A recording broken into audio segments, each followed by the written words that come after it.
तर मंडळी, तुम्हालाही काही चटपटीत खायचं असेल तर एकदा हा पदार्थ नक्कीच बनवून बघा।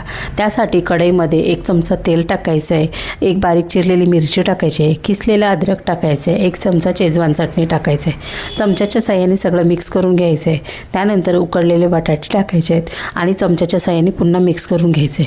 त्यानंतर बारीक चिरलेला कांदा टाकायचा आहे, बारीक चिरलेली भरपूरशी कोथिंबीर टाकायची आहे, 1 चमचा सॉस टाकायचा आहे, चवीनुसार मीठ टाकून भाजी पुन्हा चांगली मिक्स करून घ्यायचं आहे। या पद्धतीने भाजी मिक्स झाल्याच्यानंतर साईडला ठेवायचं आहे। त्यानंतर 1 चपाती घ्यायची आहे, त्यावरती शेजवान चटणी टाकायचं 1 चमचा आणि 1 चमचा मेयोनीज टाकायचं आहे।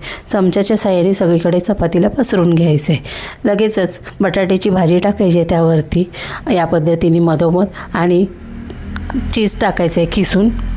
चीज खिसून झाल्याच्यानंतर चपाती या पद्धतीने फोल्ड करून घ्यायचे।